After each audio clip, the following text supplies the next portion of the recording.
The Mannin Line with Andy Wint.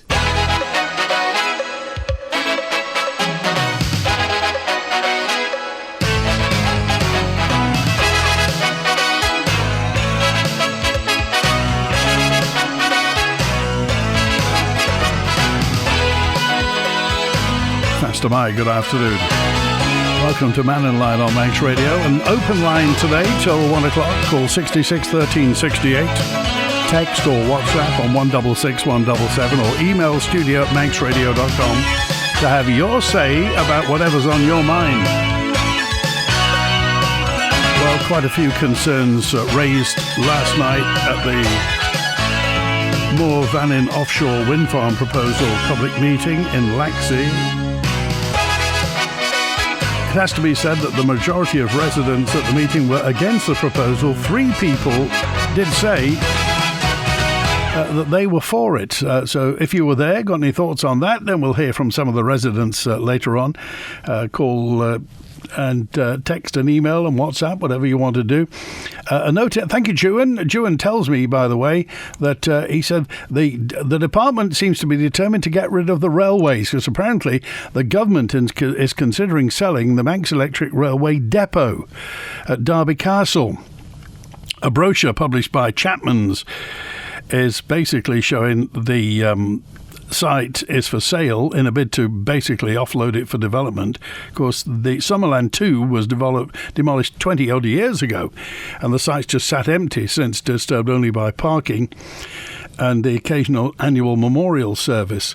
The brochure says it's suitable for a variety of uses, including leisure, commercial, residential, mixed use, subject to planning. That's the Summerland site, including the Manx Electric Railway depot at Derby Castle. That site's also home to the Isle of Man's first power station building and historic car sheds. And strategically, surely it's the best place to start the line. You can't have the depot miles away from there. But they seem determined. And of course, many people have tried to do something with the Summerland site. There have been many suggestions as to what exactly should happen at that Summerland site. Well, we'll see. Regarding the meeting last night about the proposed offshore wind farm, what are the views of the 2 MHKs that were in attendance? Are they green eco or pro-fossil fuel? And again, says George, we haven't yet heard from Andrew Smith or Daphne Kane as to what their position is. Obviously, it will be interesting to see what happens next year, because in a little over a year's time, there will be a general election. It will be interesting to see what potential candidates for Garth make of this proposal for these huge wind turbines to be situated offshore. Text, email, call, WhatsApp. We'll get to the phones now. And we've got Mike with us now. Hi, Mike. Hello there, Andy. You're live on the air, Mike. Yep. I'm taking Mounjaro at the minute. So I'm using a local, in the Isle of Man, a local. I won't name names, shall I? No, don't name names. No. Okay, so I'm being supplied by them. I started off, I've been on about 6 months now, so I'm on the maximum dose of 15 milligrams. Right. I pay £175 a month, which is quite a bit of money for an old pensioner. Yeah. Now, just informed me it's going up to £300 a month. Right, you're not the first person to tell me this. It's basically, Mounjaro is basically doubling at the end of this month. Yeah. As I understand it, across the other island, you're available on the NHS, and they're not increasing the price to the NHS. They're keeping it the same or a very moderate price increase. I mean, I think it's we seriously need to think about supplying it on the NHS on the Isle of Man, because it does work. I mean, I've lost quite a bit of weight. Obviously, losing weight increases my health and everything. So I'm not having to use. Well, hopefully. Okay. Without getting too detailed, how much weight have you lost? I've lost 2.5 stone. Wow. And was it relatively easy to lose that? Not on the lower doses, no. I didn't find they worked. But as soon as I went on up to the 10 and up to the maximum, definitely. Really suppresses your appetite. You know, I mean, I have a handful of prunes in the morning, and then I have a main meal at night, and sometimes I can't finish that and just feel full. Wow. What led you to get a weight loss jab in the first place, Mike? What was it? Had you tried diets before? Had you tried any other strategy? I've tried all sorts of diets. The only one that really worked was one where you went into keratosis, where you just live on energy bars and soups. And I lost nearly 6 stone on that. But the problem is it gets boring and it gradually creeps up. Yeah. I'm 80 years old now. Okay. And I've done diets more or less all my adult life. Mike, what was your weakness before? Was it sweet stuff? Was it carbs, or what was it? No, everything. Mainly carbs, I would think. It's not so much sweet stuff, but mainly just. My wife's a very good cook, and I eat it. Oh well, there you are. You see. Alcohol. I mean, I used to like I've cut that down. I used to like my beer and my wine, and this Mounjaro, it works, and I can see it will save it will save it. And the general treatment of people that are obese and overweight, it will, it works. Yeah. And so as far as that, I mean, have they said where the cost is coming from? Surely the retailer's not doubling the price. It must come from somewhere else. The supplier, yeah, the retailer. Well, not on the island. It's the manufacturers. Oh, I see. Apparently, hasn't it come down to Trump's told them to increase? I read somewhere Trump's involved in this. Oh my word! So, what are you going to do? Well, I'm thinking about. I've put it to my supplier that I want to take it every other month. But they're thinking about that. Obviously, they don't. But if it goes up, I can't afford to pay. £3,600 a year. It's a lot of money. Well, that'll take your appetite away, won't it? Crikey. I mean, it's costing me 2,100. I will do 2,100. My word. Do you think at some point you're going to come off it, Mike? Well, I have to. I can't afford to pay. I can't afford to pay that. Right. That's a lot of money, isn't it? That's a lot of money. But I mean, had the price not gone up, did you have a strategy to actually come off it at some point?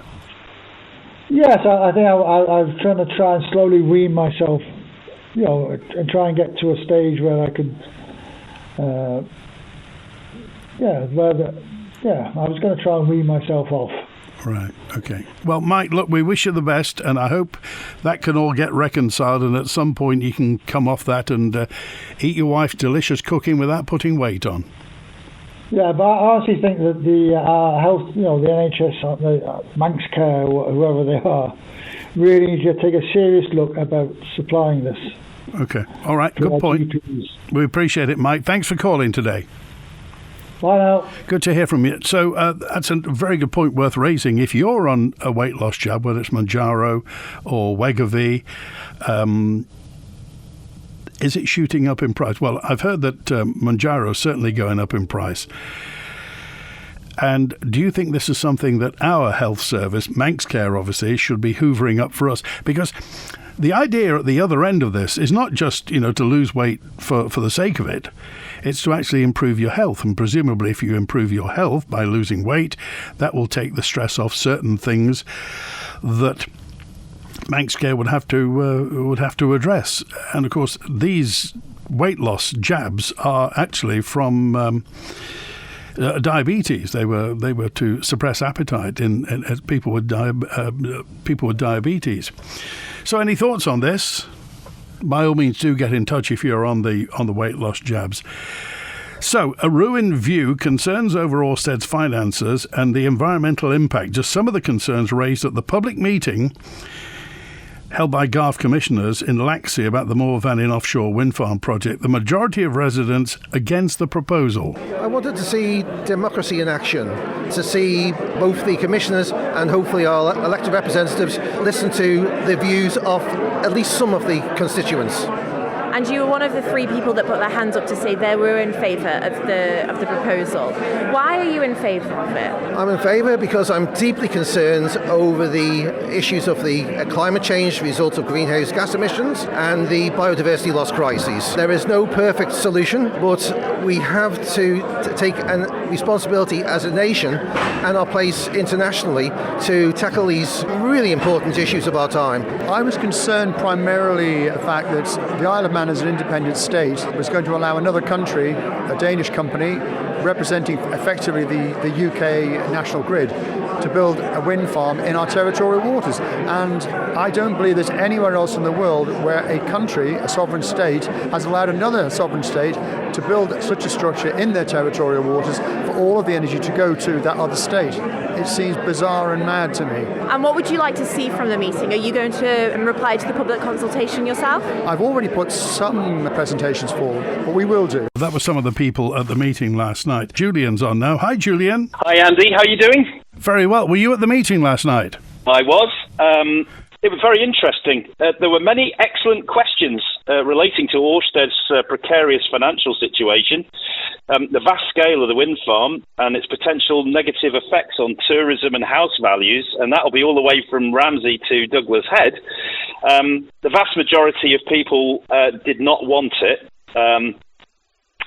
What was interesting, though, you did mention earlier about what Daphne Kane and Andrew Smith thought of it.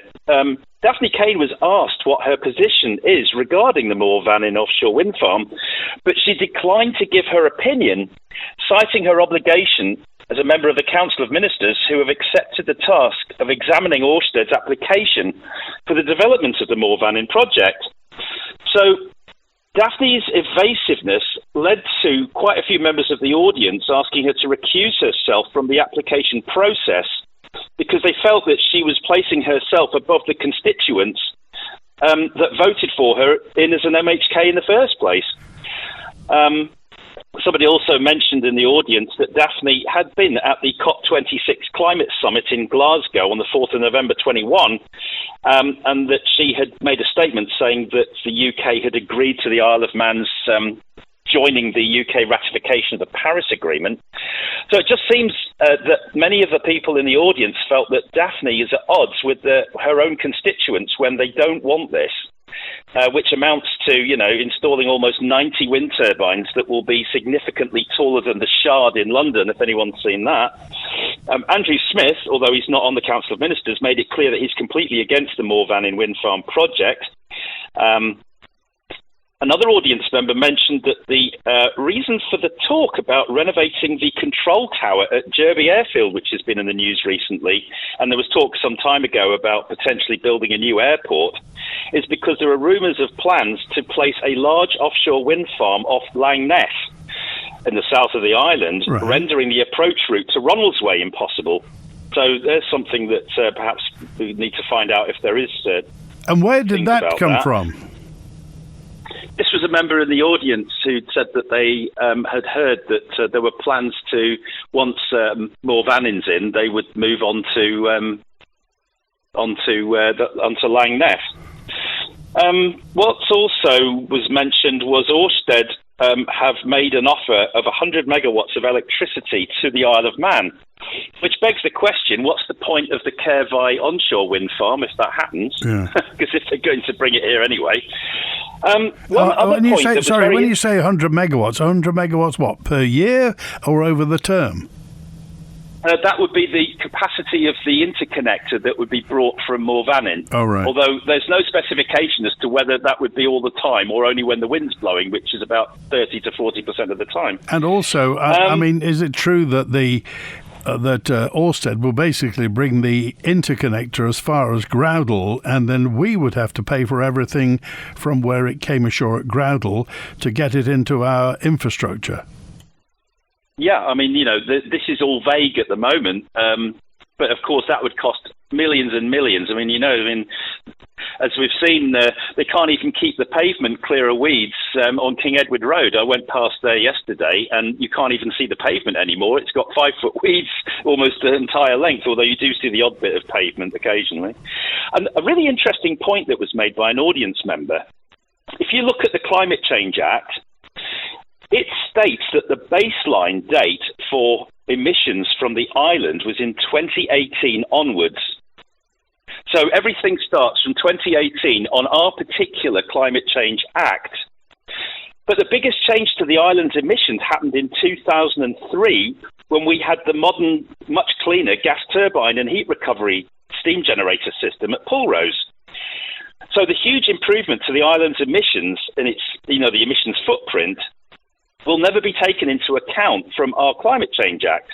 But the other countries that are participating in net zero and the energy transition are all using 1990 as their starting point. So if we've already made a huge leap forward in terms of a nice clean power station compared to the old diesel generators that we had, that can't be included because our individual Climate Change Act, the legislation itself specifies 2018 as the starting point. So that huge improvement will never be included in our figures, which seems grossly unfair, don't you think? What was the mood of the meeting like? Basically, everyone had very, very good points, very, very intelligent audience, and really everything was a salient point. There was, it was a shame that Orsted weren't there to at least try and answer it. The other point I would like to make also is Comin in the news has said that they will be deciding on more vanning at the application through the maritime infrastructure way of doing things. Yeah. But that's only 10 members out of 24 MHKs, all of whom have been elected and voted to look after their constituents. So you've got less than half of the MHKs are going to be making this decision. So you're only going to have Alf Cannon, Dave Ashford, Tim Johnston, Claire Barber, Claire Christian, Jane Paul Wilson, Michelle Hayward, Tim Crookall and Alex Allinson will be deciding this. That doesn't seem very democratic. I mean, I think we'd all like to have all our representatives there, putting their voices to it, because it seems there's a lot of things to be thought about here, especially after that meeting. A lot of interesting points that were brought up. Okay, and you say that Mr. Smith indicates he's firmly against it. Absolutely. Okay, all right, appreciate it. Thanks for calling today, Julian. Thanks, Andy. Cheers. Here's the chair of Garth Commissioners, Stan Ryzak. I think the meeting went very well. I think there was a lot of concerns over what's happening on that east coast of the island. And one of the biggest concerns, I think, is they keep talking about off Mackilled Head. It is quite obvious it's not just Mackilled Head. It goes right down to Onken. If that's the case, it's the whole east coast of our island. It will have a massive impact on that. And I think the meeting did fantastically well. A majority, by the sounds of it, were against. There was some good points made, some points about financials, some points about environment, and how obviously we have to have renewable energy, whether it's just one wind farm or other different types of renewable energy. I think it makes a lot of sense. And how are you going to use these views then going forward? Obviously, you guys called the meeting to inform your opinion for the consultation and for when the application came to you guys. So what are you going to do now? Well, obviously, we'll take it back. We'll discuss what we thought the outcome of the meeting was. I think there was about 70 or 80 people voted against it and about 2 or 3 voted for it. We've had a couple of emails come into the office in favour of it. We've also had a couple of emails in the office against it. So we'll discuss this in future meetings. Stan Ryzak, Chair of Garth Commissioners, and his summing up of the meeting yesterday. It has to be said, of course, you would expect everybody who was going there to have a firm view. And presumably, if you're against it, you probably are going to show up and voice your opinion. If that had been a meeting in Laxey talking about the Eristane wind farm, maybe the views would have been different. I mean, of course, these are people who are bothered, very bothered, about something absolutely on their doorstep. And particularly, there may be 8 miles offshore or a bit more, but with the perspective effect, they will appear very, very close. Stand up at the top of Laxey Valley and you'll see them clear as daylight, very clear as daylight. But I just go back to the point that's been made recently. This is the Isle of Man government is on the rails for net zero. We're on the journey, and this is something that is going to have to happen simply because it is the will of Tynwald. It's been put into statute. It is going to happen. What do you do about it? If you're against it, obviously you can have your say. If you're for it, presumably you're happy that this is going to go forward.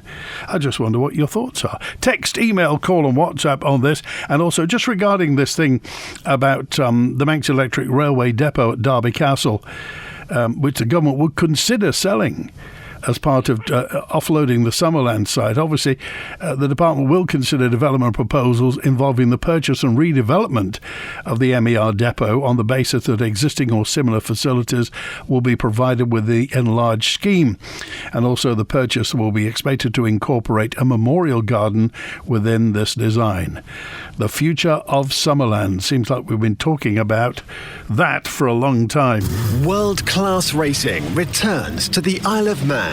And while the racers take to the tracks, Tesco has everything you need to fuel your own adventure, wherever you're watching. From meal deals to barbecue essentials, we'll sort your pit stops this season. Setting up camp, get race day ready with great value camping gear. With 10 stores open 7 days a week, Tesco are here to keep you on track.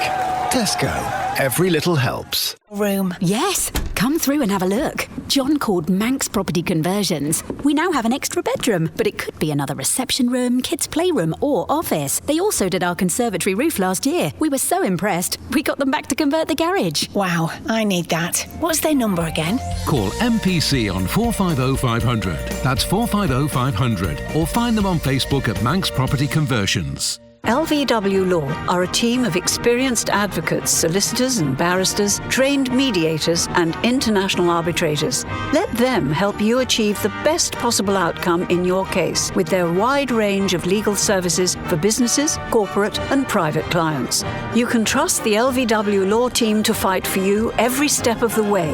Visit lvwlaw.com and make an appointment today. Your first 30 minutes are free.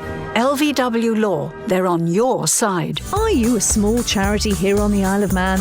Are you looking for volunteers, hoping to raise awareness and chasing those crucial pounds and pennies to support your work?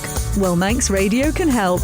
You could be our next 1 to 3 Charity of the Week. With daily on-air coverage, podcast and social media promotion, we can help support you and those you help. Just email the numbers 123@manxradio.com and listen out for the feature each weekday between 1 and 3 p.m. The Charity of the Week, brought to you by Kell Properties. The Mannin Line with Andy Wint. It's 12:30. Thanks to Peter, who just says, why don't we just buy electricity from other people who've got wind farms? Why do we have to have our own? Why do we have to disadvantage ourselves in terms of the environmental impact and the view when we could just as easily get, if there's going to be other wind farms, why do we have to have it? Why do we have to show our credentials to the rest of the world? We don't pollute the world. Why should we do this? And Mark said the people in favour of wind farms have had the same opportunity to attend as those opposed. The majority clearly don't want to proceed with what Mark says is net zero madness. And a note in from 450, the International Council for the Exploration of the Seas recently published a report on the impacts of offshore wind on commercial fisheries. They list scallops and herring as amongst the most vulnerable to impacts during construction and operations. Herring and scallops are two of the most important commercial fish stocks around the Isle of Man's east coast. Has anybody thought of that? If you look out to sea at Cromer in North Norfolk, you can barely see the Sheringham and Shoal wind farms 8 miles offshore. That's 805. Thank you, 805. You have to take into account the fact that, as Noel Coward said, Norfolk is very flat, whereas we've got lots of hills. And we'll be looking at the wind turbines off the east coast from the hills. I mean, some people will be at sea level, but the roads are up on the hills. But again, point taken. And here's Juan now. Hi, Juan.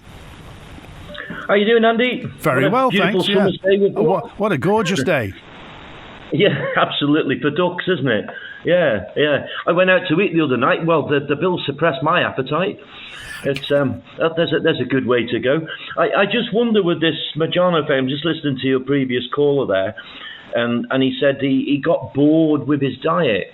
And I just wonder, and I know quite a few people that's on this suppressant drug at the moment, and it does work very, very well for people.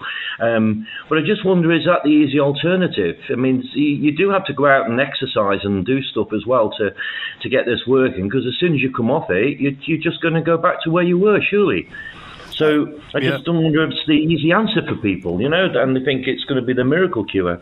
But, as far as putting it on the NHS goes, I mean, it's a difficult one. I'm sure some people can't exercise and get out, but, if it's the stage that you're just bored of your diet and then you want the NHS to pay for it, is that really suitable in this day and age where we're struggling to get dental treatment and stuff like that? I'm trying to think. I don't seem to recall that the NHS that makes it. I don't think they pay for gastric bands. I think you have to pay for those still, don't you? I think you do. But I mean, the drummer in the gastric band is fantastic, Andy. I'm not so keen about the guitarist. I was at the meeting last night. Some very empowered talking going on there. Kiri Jenkins gave a very empowered speech, as did Annie Crane, who I think Annie was the former Treasury Minister. Am I correct? Oh, well, she was certainly in Comyn. Yeah. And Annie gave a very empowered speech, not in favour of the wind turbines. And there was a few people who obviously were there to listen, who is obviously it's a confusing issue for people, and people are still trying to take in the pros and cons. So there's a few people there that didn't vote, but as Julian said, the majority of the hall were not in favour of the wind turbines going ahead. And as Julian said as well, Andrew Smith clearly stated where he stood on the matter and in not supporting the wind turbines.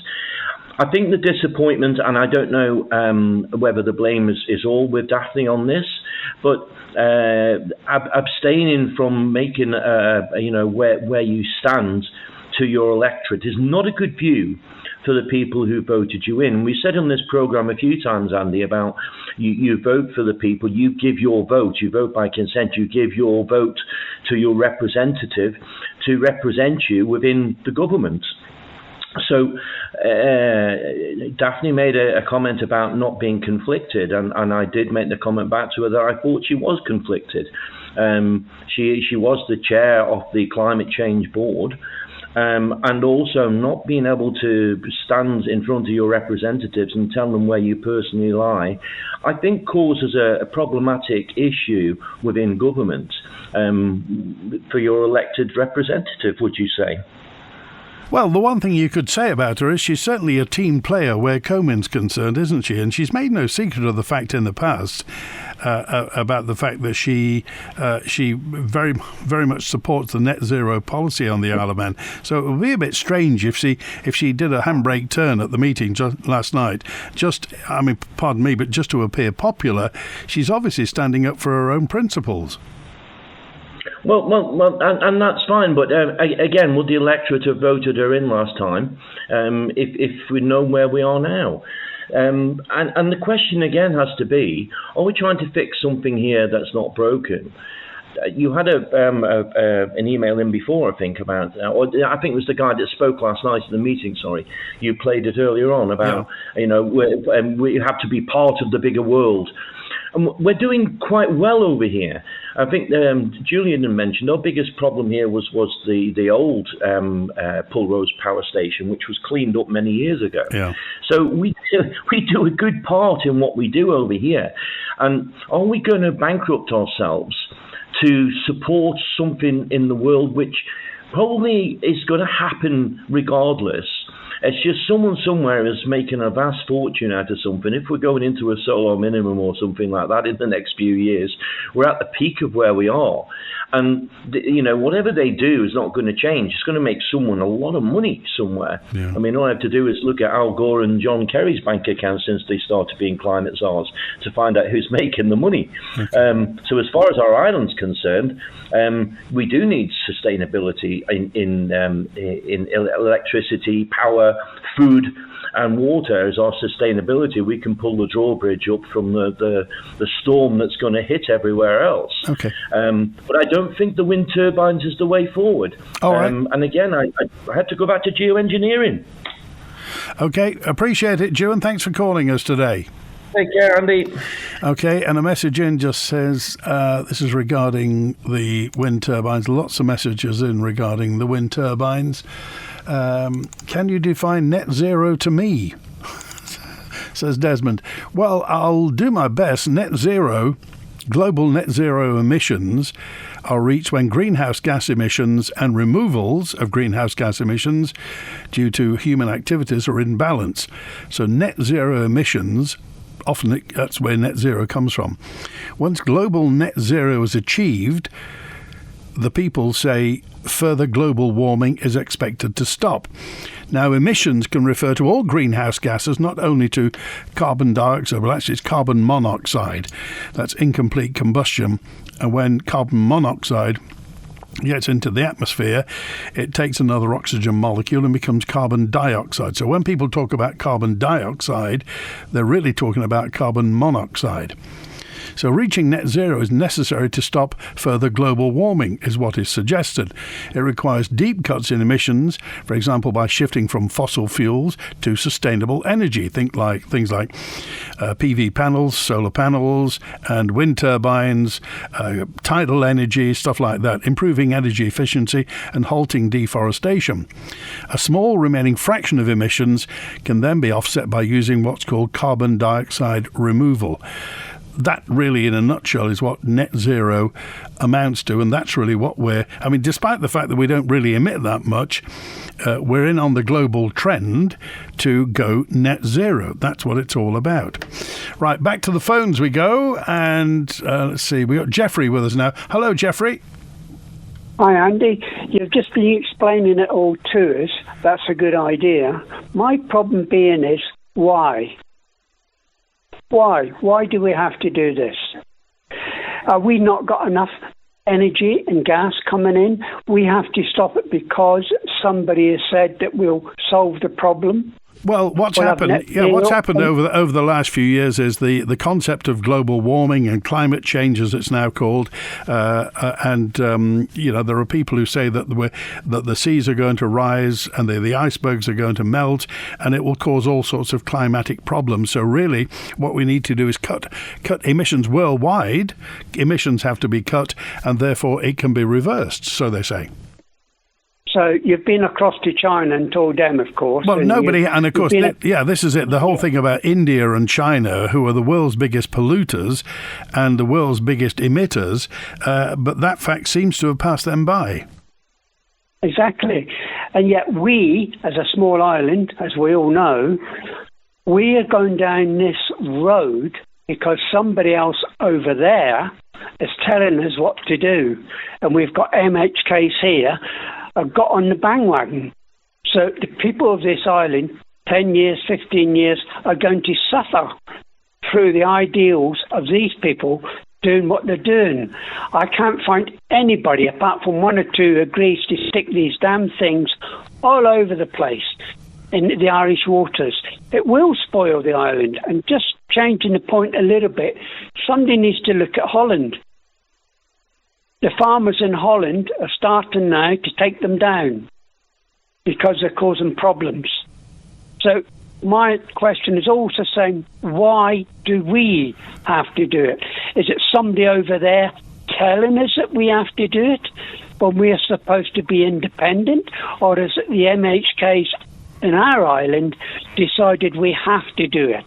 Because somebody over there says if we don't do it, we're going to cause problems in the planet years on. And you've got half the world fighting half of them fighting.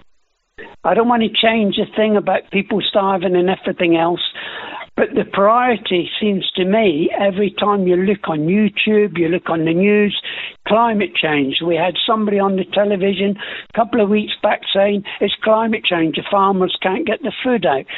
5 days, 6 days of sunshine. It's getting to people, in my way of thinking, we cannot move on in our lives. We have to put it down our throats 24/7. As the meeting went last night, you're getting to people constantly. Nobody can live their lives now. Nobody. You can't get up in the morning and have breakfast and go and join the day without somebody saying it's pouring a rain, it's down to climate change, or the sun's too hot, it's down to climate change. Why is the Isle of Man not listening to the people? That's my argument in all this. We're a small island. I don't think the CEO has got a number on it, what we're pushing out here. Yet we've been told by somebody else we have to do it. That's my argument, Andy. OK, Jeffrey, we appreciate your call. Thanks for calling today. Thank you. Bye. All right, it's 18 minutes before 1. Howard's with us now. Hi, Howard. Hello, Andy. Jeffrey there, he's saying just what a lot of people are thinking, except the people that are in the power, politicians, etc., they're chewing the cud of the green scene. And as he says, you get up in the morning, you're not allowed to think for yourself anymore. Every time they're reading a script on the TV for the weather, and it'll only be a script, but you can count the number of times on a weather forecast where the word climate change, it's crazy. Have you noticed, Howard, on those weather maps now, they're using deep red and crimson colours? Oh yes, that's a psychological effect on keep the people worried, and Generation Z are coming up through, and they've never seen, this is what we used to call summer, when it got warm in the summer.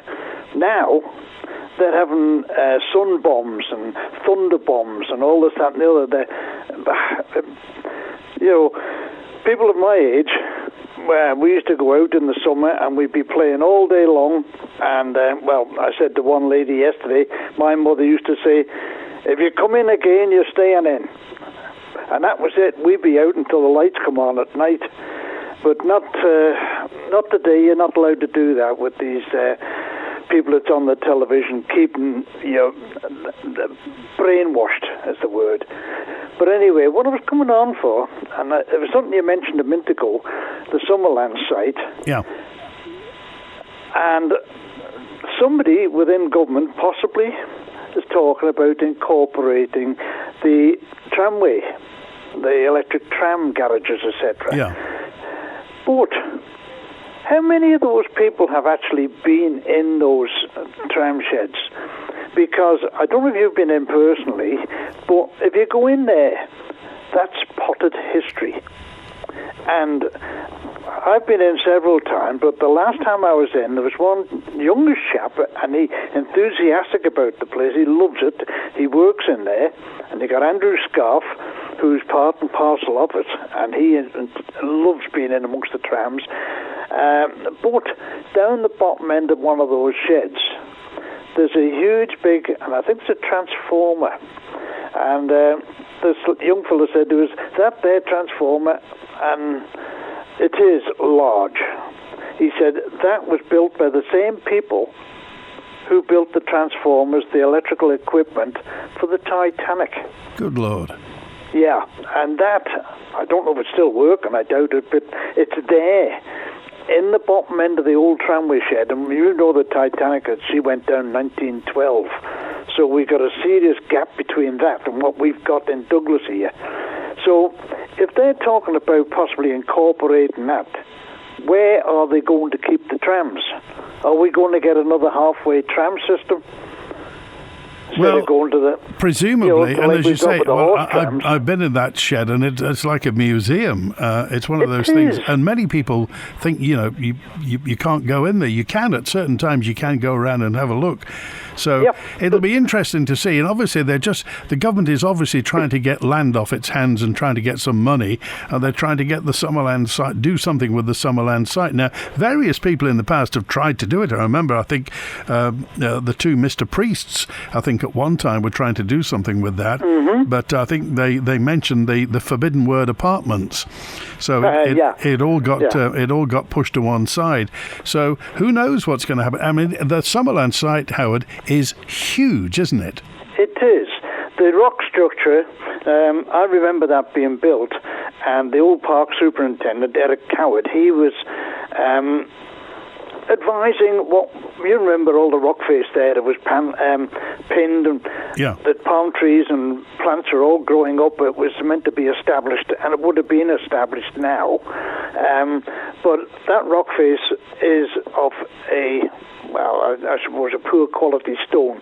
And we've had objections from the people living directly above that they didn't want anything substantial in front of them, plus the cost of having to underpin the rock face again. But the mere fact that somebody, it makes my blood boil, it does, they're looking at the land that's alongside for the electric railway just as land. It's not, it's an asset. And it's an asset owned by the people of the Isle of Man and as taxpayers. So why should these people be allowed to sell an asset like that without due thought? And as you rightly say, if you walk in there, that is a living, working museum. Would they walk into Craich, Beamish and Reckitt and move everything about a mile, 2 miles down the road because, we need to sell this bit of land, somebody wants to put a block of flats up. Now, that's the same thinking as what the ones that's planning this have there, and they have no interest whatsoever in what the history of the Isle of Man is. They're just looking at money. And anything that will raise money, they will do it, and that's what they seem to be hell-bent on. As I said just a minute ago, we've a prime example. We now have a halfway tram service, and they're doing a business case, farcical, on how and why and should we raise the money to put the trams, the horse trams, to the sea terminal. That was already done when the promenade was planned. What they should be looking at is why was there not a business case made for that £1 million that went missing? Yeah. That is a fraud. But they're now moving the goalposts and saying we're having a business case to see whether it's worth putting the trams. They are the ones that should have been looking at the business case for where that other money was going to go to. But for God's sake, get some sense of these people. And I'm going to ask when they come round here, what was your views on where are they going to put the tramway station? There's nowhere between here and Groudle where they could put it safely. And nobody wants to get off the boat and go all the way to Groudle to get on a tramway that goes halfway up the island. Okay. All right, Howard, we'll try and get to the bottom of that and see where it leads us. Okay, thanks for calling today. Well, it's the usual headless chicken syndrome that's kicked in the government, and they just don't think before they open their mouths. Okay, all right, Howard, good to hear from you. Thanks for that today. The clerk of the course has confirmed a further delay in today's schedule. The roads aren't going to close until 1 o'clock. A further update will be issued imminently. The news because of the weather for the racing today. Ramsey Garden Centre. For roses, shrubs, climbers, trees and perennials. Or solar lights, stone ornaments and bird baths. There's never been a better time to visit Ramsey Garden Centre. Open 7 days a week. Out and about this summer, EVF service stations have everything you need to make the most of it. Hot and cold food, chilled wine and beers, barbecue essentials and more. You can even pick up your lottery tickets at our stations across the island. Fill up, fuel up with Ellen Vannin Fuels. Visit us at evf.co.im. Stocks and offers may vary between locations. Suffering with joint pain or severe migraines? Whether it's from an injury or ongoing illness, you don't have to suffer in silence. The Crowther Clinic at Hospice Isle of Man in Strang offers expert private pain management tailored to you. And the best part, every penny of profit goes straight to supporting free hospice care for our community. Take control of your pain and feel like yourself again. Visit crowtherclinic.im or call 647 450. Crowther Clinic, private care with purpose. The Isle of Man Creamery, famous for the freshest Manx milk, dairy products, Noah Bakehouse treats and more, has now made ordering deliveries even easier. Simply download the Isle of Man Creamery Doorstep Direct app and you're ready to order. Reschedule deliveries, see your order history and request invoices. Treat your taste buds in a few taps. Get info and add to your order now at isleofmancreamery.com/delivery.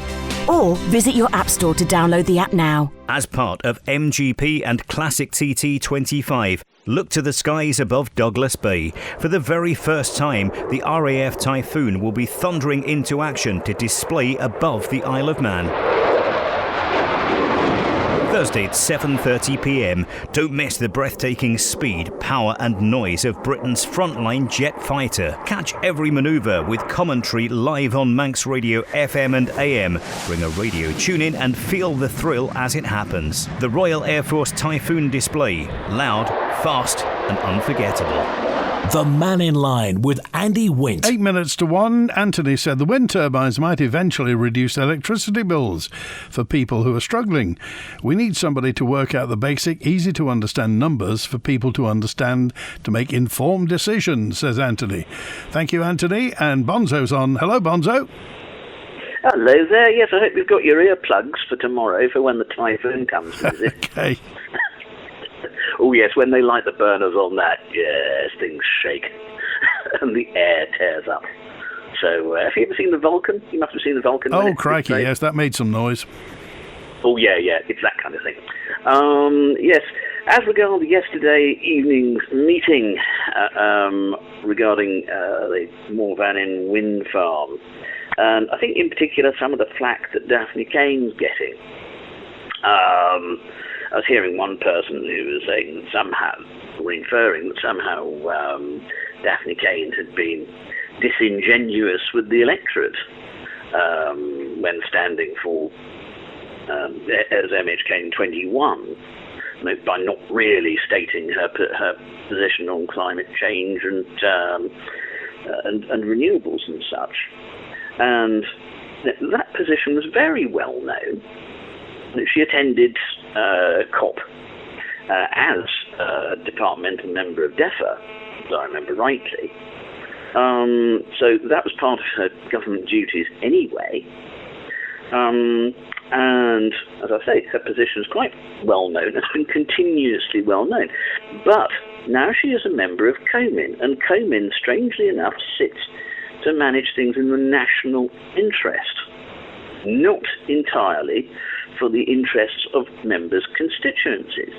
And this is another thing that people seem to strangely not understand, or hasn't really been sort of explained very well, in that we have a representative democracy.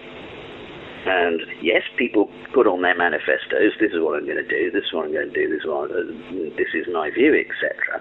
But when they get to keys, they can exercise their judgment on how they see the situation at the time. And they can, indeed, follow their consciences, which may or may not agree with their constituents. But when you then become a minister within COMIN, you have to then consider the national interest. And more Mannin is about the national interest. And again, we're getting even more confusion and misinformation, disinformation, or a lack of communication. In that strange people, strange notions go around that somehow we're paying for it.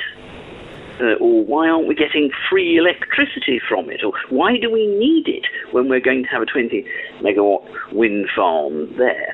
It really hasn't been explained that the key reason that we're having it there, is to get money, and to get large amounts of money. And the arguments now about whether it should go ahead are about how much money Allsted is going to give us, and whether they're going to give us a fair price. And if they're not going to give us a fair price, then they can sling their hook. And that is the sort of thing that, those are the kind of issues that need really to, I think, be put forward to people, in that renewables and action on climate damage, etc. It's about money. and it's about helping us not have to bear various large costs which we otherwise might do. Yes, it will cost some money to prepare, but building a seawall costs money. Fixing the roads costs money. Interesting. And it is exactly the same concept. The point that you make about the fact that when we vote for somebody, they're our representative and not our delegate. We don't vote for politicians and expect them to kind of act like a robot. They do. We vote politicians who are bright and intelligent and have ideas. Sometimes those ideas will cut across what the voters think. Absolutely. And a lot of being in government is about not really doing what you want to do, but doing the least worst thing. Okay. We appreciate it, Bonzo. Thanks for calling today. Okay, then. Thanks again. Good to hear from you. Some years ago, we bought a Dira printer for our computer. It had ink tanks, and so the ink has been very cheap. What the instructions don't tell you is that it's programmed to stop working after 5,000 sheets. Is this true? A replacement printer could cost £200. On the internet today, I bought a code for $10 from an enterprising company, and the printer's now as good as new. That's one less printer on the scrap heap. Is that true? Are some printers sold programmed to stop working after 5,000 sheets? Well, thank you, John, for that tip there. The little cheat is to get a code on the internet and get your printer working again. Right, that's it. Phil Gaughan's on Mannin Line tomorrow, and I'll catch you next week. Have a great weekend. And thanks to Howie on the phones. WINT.